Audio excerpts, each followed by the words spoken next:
राधे राधे दोस्तों, हमारे चैनल में आप सभी का स्वागत है। दोस्तों, आज हम जानेंगे भगवान श्री कृष्ण कैसे बने जगन्नाथ महाराज और क्या है जगन्नाथ मंदिर का रहस्य। जय श्री कृष्णा, राधे राधे। बोलिए श्री जगन्नाथ स्वामी जी की जय। उड़ीसा के पुरी में स्थित श्री जगन्नाथ मंदिर भारत के 4 पवित्र धामों में से एक है, जहां हर साल आषाढ़ मास शुक्ल पक्ष की द्वितीया तिथि को भव्य रथ यात्रा का आयोजन होता है। हिंदू धर्म में श्री जगन्नाथ यात्रा का बहुत अधिक महत्व है। श्री जगन्नाथ मंदिर में भगवान जगन्नाथ जी विराजमान है। भगवान श्री जगन्नाथ जी भ्राता बलभद्र जी और बहन सुभद्रा जी के साथ विराजमान हैं। भगवान श्री जगन्नाथ जी श्री हरि विष्णु के अवतार हैं, श्री कृष्ण का ही रूप है।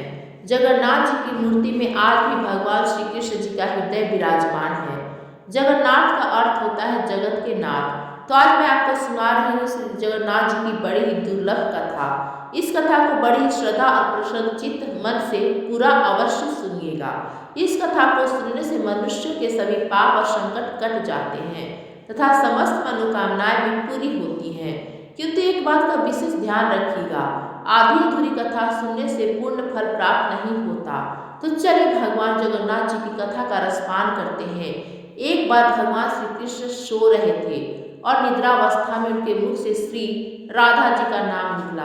पटरानी को लगा कि वह प्रभु की इतनी सेवा करती है, परंतु प्रभु को सबसे ज्यादा राधा जी का ही स्मरण रहता है। रुक्मणी जी एवं अन्य रानियों ने रोहिणी जी से राधा रानी व श्री कृष्ण के प्रेम व ब्रज लीलाओं का वर्णन करने की प्रार्थना की। माता ने कथा सुनाने की हामी तो भर दी, लेकिन यह भी कहा कि श्री कृष्ण व बलराम को इसकी भनक न लगे। तय हुआ कि सभी रानियों को रोहिणी जी गुप्त स्थान पर कथा सुनाएंगी, वहां कोई और न आए। इसके लिए सुभद्रा जी को पहरा देने के लिए मना लिया गया।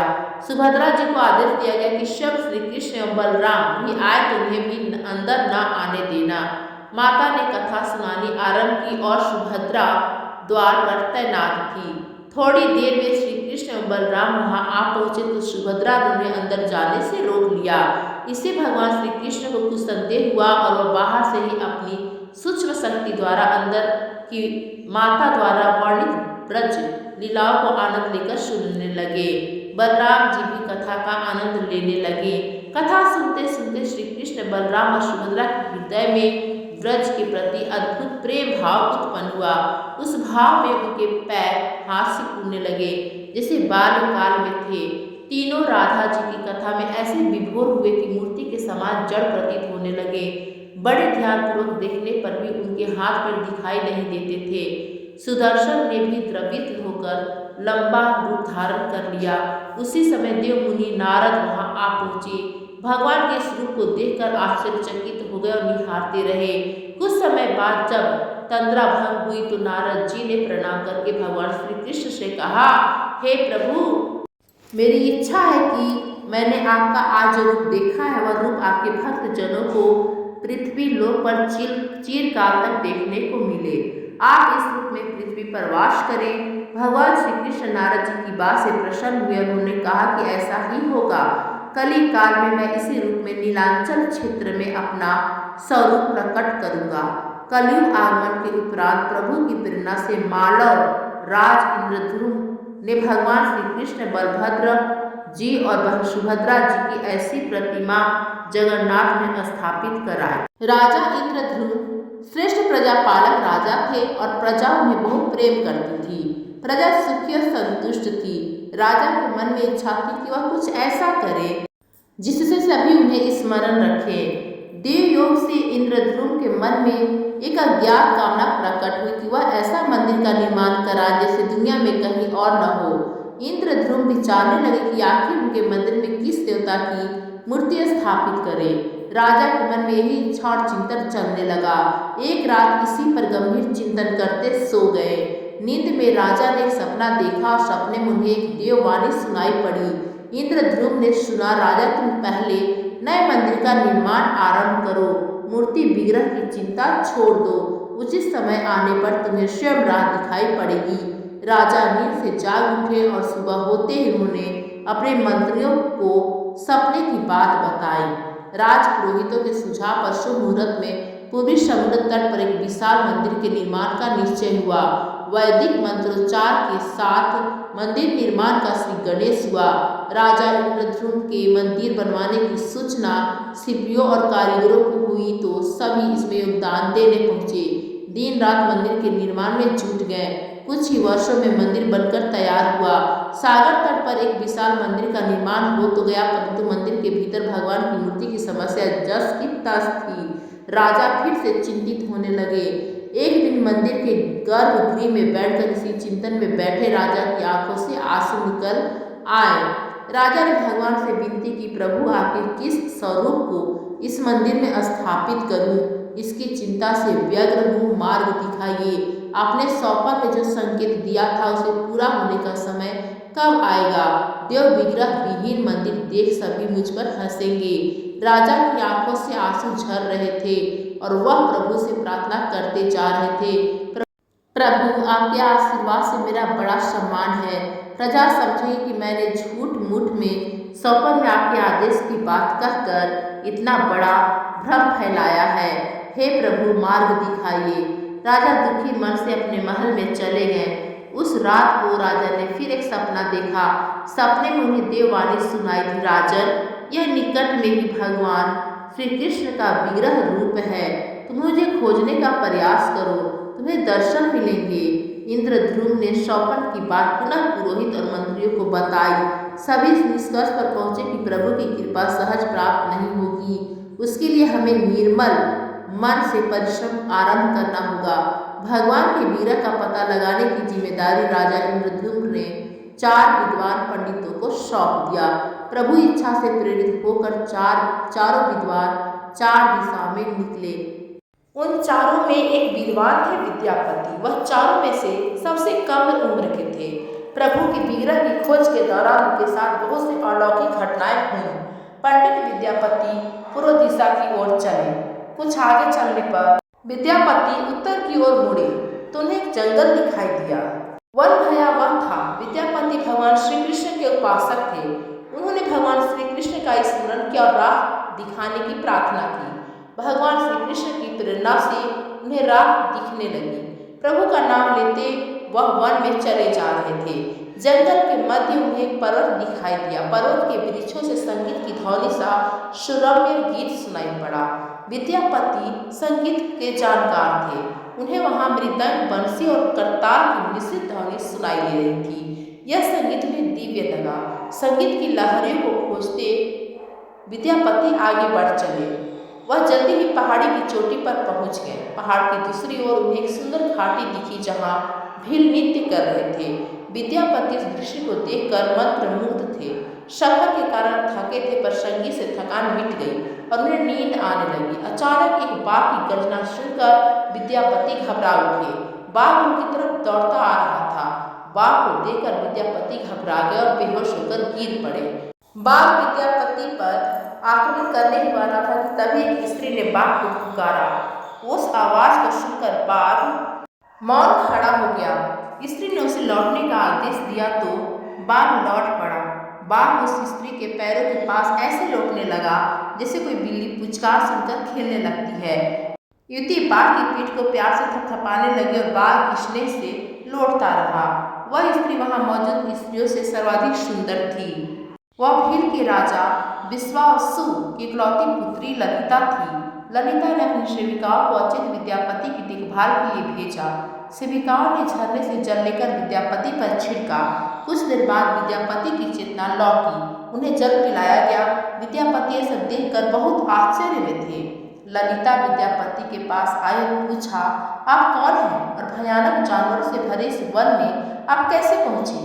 आपके आने का प्रयोजन बताइए ताकि मैं आपकी सहायता कर सकूं।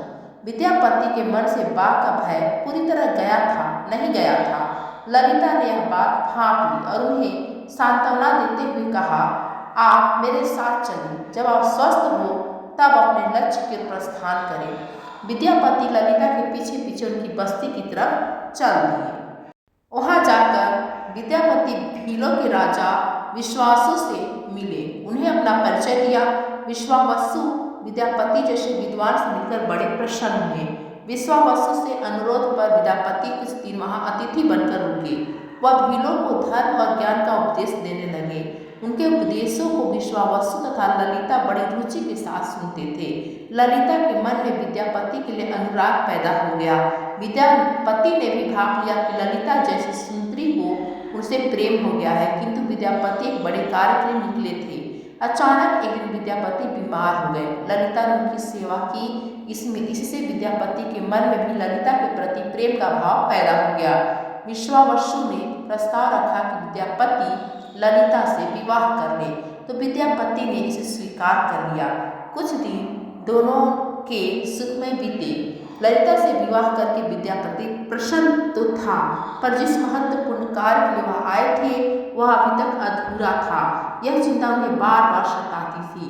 इसी बीच विद्यापति को एक विशेष बात पता चली कि विश्वावसु हर रोज सवेरे उठकर कहीं चले जाते हैं और सूर्योदय के बाद ही लौटते हैं।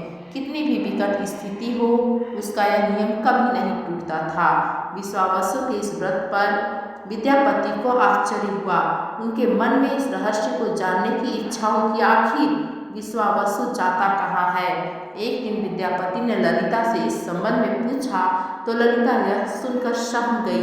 विद्यापति ने ललिता से उसके पिता द्वारा प्रतिदिन सुबह किसी अज्ञात स्थान पर जाने और सूर्योदय के पूर्व लौट आने का रहस्य पूछा। विश्वावसु का नियम किसी हाल में नहीं टूटता था, चाहे कितनी भी विकट परिस्थिति हो। ललिता के सामने धर्म संकट आ गया। वह पति की बात को ठुकरा नहीं सकती थी, लेकिन पति जो पूछ रहा था वह उसके वंश की गोपनीय परंपरा से जुड़ी बात थी, जिसे खोलना संभव नहीं था। ललिता ने कहा, स्वामी, यह हमारे कुल का रहस्य है जिसे किसी के सामने खोला नहीं जा सकता, परंतु आप मेरे पति हैं और मैं आपको कुल का पुरुष मानते हुए जितना संभव है उतना बताती हूँ। यहाँ से कुछ दूरी पर एक गुफा है जिसके अंदर हमारे कुल देवता हैं। उनकी पूजा हमारे सभी पूर्वज करते आए हैं और यह पूजा निर्विघ्न चलनी चाहिए। उसी पूजा के लिए पिताजी रोज सुबह नियमित रूप से जाते हैं। विद्यापति ने ललिता से कहा कि वह भी उनके कुल देवता के दर्शन करना चाहते हैं। ललिता बोली, स्वामी, यह संभव नहीं है। हमारे कुल देवता के बारे में किसी को जानने की इच्छा है, यह सुनकर मेरे पिता क्रोधित हो जाएंगे। विद्यापति की उत्सुकता बढ़ रही थी और वह तरह तरह से ललिता को अपने प्रेम की शपथ देकर उसे मनाने लगे। आखिरकार ललिता ने कहा कि वह अपने पिता से विनती करेगी कि वह आपको देवता के दर्शन करा दे। ललिता ने पिता से सारी बात कही तो वह क्रोधित हो गए। ललिता ने जब यह कहा कि मैं आपकी इकलौती संतान हूँ, आपके बाद देवता का पूजा का दायित्व तो मेरा होगा, इसलिए मेरे पति का यह अधिकार बनता है कि वह जाने। विश्वावसु इस तर्क के आगे झुक गए। वह बोले, गुफा के दर्शन किसी को तभी कराए जा सकते हैं जब वह भगवान की पूजा का दायित्व अपने हाथ में ले ले। विद्यापति ने दायित्व स्वीकार किया तो विश्वावसु देवता के दर्शन कराने को राजी हो गए। दूसरे दिन सूर्योदय से पूर्व विद्यापति की आंखों पर पट्टी बांधकर विश्वावसु उनका दाहिनी हाथ पकड़कर गुफा की तरफ निकले। विद्यापति ने मुट्ठी में सरसों रख लिया था, जिसे रास्ते में गिराते हुए गए। गुफा के पास पहुंचकर विश्वावसु रुके और गुफा के पास पहुंच गए। विश्वावसु ने विद्यापति की आंखों की काली पट्टी खोल दी और उस गुफा में नील रंग का प्रकाश चमक उठा। हाथों में मुरली लिए भगवान श्री कृष्ण का रूप विद्यापति को दिखाई दिया। विद्यापति आनंद मग्न हो गए और उन्होंने भगवान के दर्शन किए। दर्शन के बाद तो जैसे विद्यापति जाना ही नहीं चाहते थे, पर विश्वावसु ने लौटने का आदेश दिया और फिर उनकी आंखों पर पट्टी बांधी। दोनों लौट पड़े। दोनों लौटने पर ललिता ने विद्यापति से पूछा तो विद्यापति ने गुफा में दिखे अलौकिक दृश्य के बारे में पत्नी को बताना भी उचित नहीं समझा। वह उनकी बात को टाल गए। विद्यापति को यह जानकारी हो चुकी थी कि विश्वावसु श्री कृष्ण की मूर्ति की पूजा करते हैं। विद्यापति को आभास हो गया कि महाराज ने स्वप्न में जिस प्रभु विग्रह के बारे में देववाणी सुनी थी वह इसी मूर्ति के बारे में थी। विद्यापति विचार करने लगे कि किसी तरह इस मूर्ति को लेकर राजधानी पहुंचना होगा। वह एक तरफ तो गुफा से मूर्ति को लेकर जाने की सोच रहे थे, वहीं दूसरी तरफ भील राज और पत्नी के साथ विश्वासघात के विचार से उनका मन व्यथित हो रहा था। विद्यापति धर्म अधर्म के बारे में सोचते रहे। फिर विचार आया कि यदि विश्वावसु ने सचमुच उस पर विश्वास किया होता तो आंखों पर पट्टी बांधकर गुफा तक नहीं ले जाता, इसलिए उसके साथ विश्वासघात का प्रश्न ही नहीं उठता। उसे गुफा से मूर्ति चुराने का मन बना लिया। विद्यापति ने ललिता से कहा कि वह अपने माता पिता के दर्शन के लिए जाना चाहता है, वे उसे लेकर परेशान होंगे। ललिता भी साथ चलने को तैयार हुई तो विद्यापति ने यह कहकर समझा लिया कि वह शीघ्र ही लौटेंगे तो उसे फिर लेकर जाएगा। ललिता मान गई। विश्वावसु ने उसके लिए घोड़े का प्रबंध किया। अब तक सरसों के दाने से पौधे निकल आए थे। उनको देखता विद्यापति गुफा तक पहुंच गया। उसने भगवान की स्तुति की और क्षमा प्रार्थना के बाद उनकी मूर्ति उठाकर झोले में रख ली। शाम तक वह राजधानी पहुंच गया और सीधा राजा के पास गया। उसे दिव्य प्रतिमा राजा को सौंप कर पूरी कहानी सुनाई। राजा ने बताया कि उसने कल एक सपना देखा कि सुबह सागर में एक कुंदा बहकर आएगा। उस कुंदे की नक्काशी करवाकर भगवान की मूर्ति बनवा लेना, जिसका अंश तुम्हें प्राप्त होने वाला है। वह भगवान श्री विष्णु का स्वरूप होगा। तुम जिस मूर्ति को लाए हो वह भी भगवान विष्णु का अंश है। दोनों आश्वस्त थे कि उनकी तलाश पूरी हो गई है। राजा ने कहा कि जब भगवान द्वारा भेजी लकड़ी से हम इस प्रतिमा का बड़ा स्वरूप बनवा लेंगे, तब तुम अपने ससुर से मिलकर उन्हें मूर्ति वापस कर देना। उनके कुल देवता का इतना बड़ा विग्रह एक भव्य मंदिर में स्थापित देखकर उन्हें खुशी ही होगी। दूसरे दिन सूर्योदय से पूर्व राजा विद्यापति तथा मंत्रियों को लेकर सागर तट पर पहुंचा। सौगंध के अनुसार एक बड़ा कुंदा पानी में बहकर आ रहा था। सभी उसे देखकर प्रसन्न हुए। कई नावों में बैठकर राजा के सेवक उस कुंदे को खींचने पहुंचे। मोटी मोटी रस्सियों से कुंदे को बांधकर खींचा जाने लगा, लेकिन कुंदा टस से मस नहीं हुआ और लोग भेजे गए। लेकिन सैकड़ों लोग और नावों का प्रयोग करके भी कुंदे को हिलाया तक नहीं जा सका। राजा का मन उदास हो गया। सेनापति ने एक लंबी सेना कुंदे को खींचने के लिए भेज दी। सारे सागर में सैनिक ही सैनिक नजर आने लगे, लेकिन सभी मिलकर भी कुंदे को अपने स्थान से हिला तक न सके। सुबह से रात हो गई। अचानक राजा ने काम रोकने का आदेश दिया। उसने विद्यापति को अकेले में ले जाकर कहा कि वह समस्या का कारण जान गया है। राजा के चेहरे पर संतोष के भाव थे। राजा ने विद्यापति को गोपनीय रूप से कहीं चलने की बात कही। राजा इंद्रद्युम्न ने कहा कि अब भगवान का विग्रह बन जाएगा, बस एक काम करना होगा। राजा इंद्रद्युम्न को भगवान की प्रेरणा से समझ में आने लगा कि आखिर प्रभु के विग्रह के लिए जो लकड़ी का कुंदा पानी में बहकर आया है वह हिल डुल भी क्यों नहीं रहा है। राजा ने विद्यापति को बुलाया और कहा, तुम जिस दिव्य मूर्ति को अपने साथ लाए हो उसकी अब तक जो पूजा करता आया था उससे तुरंत भेंट करके क्षमा मांगनी होगी। बिना उसके स्पर्श किए कुंदा आगे नहीं बढ़ सकेगा। राजा इंद्रद्युम्न और विद्यापति विश्वावसु से मिलने पहुंचे। राजा ने पर्वत की चोटी से जंगल को देखा तो उसकी सुंदरता को देखता ही रह गया। दोनों भीलों की बस्ती को चुपचाप चलते रहे। इधर विश्वावसु अपने नियमित दिनचर्या के हिसाब से गुफा में अपने कुल देवता की पूजा के लिए चले। वहां प्रभु की मूर्ति गायब देखी तो वह समझ गए कि उनके दामाद ने ही यह छल किया है। विश्वावसु लौटे और ललिता को सारी बात सुना दी। विश्वावसु पीड़ा से भरा घर के आंगन में पछाड़ खाकर गिर गए। ललिता अपने पति द्वारा किए गए विश्वासघात से दुखी थी और स्वयं को इसका कारण मान रही थी। पिता पुत्री दिन भर विलाप करते रहे। उन दोनों ने अन्न का एक दाना भी न छुआ। अगली सुबह विश्वावसु उठे और सदा की तरह अपनी दिनचर्या का पालन करते हुए गुफा की तरफ बढ़ निकले। वह जानते थे कि प्रभु का विग्रह वहाँ नहीं है, फिर भी उनके पैर गुफा की ओर खींचे चले जाते थे। विश्वावसु के पीछे ललिता और रिश्तेदार भी चले। विश्वावसु गुफा के भीतर पहुंचे जहां भगवान की मूर्ति होती थी।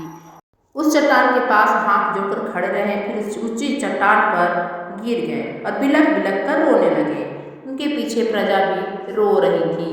एक भील युवक भागता हुआ गुफा के पास आया और बताया कि उसे महाराज उनके साथ विद्यापति को बस्ती की ओर आते देखा है। यह सुनकर सब चौंक उठे। विश्वावसु राजा के स्वागत में गुफा से बाहर आए, लेकिन उनकी आंखों में आंसू थे। राजा इंद्रद्युम्न विश्वावसु के पास आए और उनके अपने हृदय से लगा लिया। राजा बोले, भील राज, तुम्हारे कुल देवता की प्रतिमा का चोर तुम्हारा दामाद नहीं, मैं हूँ। उसने तो अपने महाराज के आदेश का पालन किया है। यह सुनकर सब चौंक उठे। विश्वावसु ने राजा को आश्वासन दिया। राजा ने उस विश्वावसु को शुरू से अंत तक पूरी बात बताकर कहा कि आखिर क्यों यह सब करना पड़ा। फिर राजा ने उनसे अपने शौपन और फिर जगन्नाथपुरी में सागर तट पर मंदिर निर्माण की बात कह सुनाई। राजा ने विश्वावसु से प्रार्थना कर बोले, हे वीर सरदार विश्वावसु, कई पीढ़ियों से आपके वंश के लोग भगवान की मूर्ति की पूजा करते आ रहे हैं। भगवान के उस विग्रह के दर्शन सभी को मिले, इसके लिए आपकी सहायता चाहिए। ईश्वर द्वारा भेजे गए लकड़ी के कुंदे से बनी मूर्ति के भीतर हम इस दिव्य मूर्ति को सुरक्षित रखना चाहते हैं। अपने कुल की प्रतिमा को पूरे के मंदिर में स्थापित करने की अनुमति दें। उस कुंदे को तुम स्पर्श करोगे तभी वह हिलेगा। विश्वावसु राजी हो गए।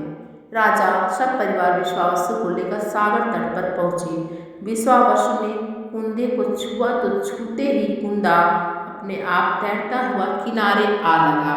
राजा के सेवकों ने उस कुंदे को राजमहल में पहुंचा दिया। अगले दिन मूर्तिकारों शिल्पियों को राजा ने बुलाकर मंत्रणा की कि आखिर इस कुंदे से कौन से देव मूर्ति बनाना शुभदायक होगा। मूर्तिकारों ने कह दिया कि वे पत्थर की मूर्तियां बनाना तो जानते हैं, लेकिन लकड़ी की मूर्ति बनाने का उन्हें ज्ञान नहीं है। एक नए विग्रह के पैदा होने से राजा फिर चिंतित हो गए। उसी समय वहाँ एक बूढ़ा आदमी आया। उसने राजा से कहा, हे राजन, इस मंदिर में आप भगवान श्री कृष्ण को उनके भाई बलभद्र तथा बहन सुभद्रा के साथ विराजमान करें। इस दैव योग का यही संकेत है। राजा को उस बूढ़े व्यक्ति की बात से सांत्वना तो मिली, लेकिन समस्या यह थी कि आखिर मूर्ति कैसे बनेगी। उस बूढ़े ने कहा कि मैं इस कला में कुशल हूँ, मैं इस पवित्र कार्य को पूरा करूँगा और मूर्ति बनाऊँगा, पर मेरी एक शर्त है। राजा प्रसन्न हो गए और उनकी शर्त पूछी। बूढ़े शिल्पकार ने कहा, मैं भगवान की मूर्ति के निर्माण का काम एकांत में करूँगा। मैं यह काम बंद कमरे में करूँगा। कार्य पूरा करने के बाद मैं सब दरवाजा खोलकर बाहर आऊँगा। इस बीच कोई मुझे नहीं बुलाएगा।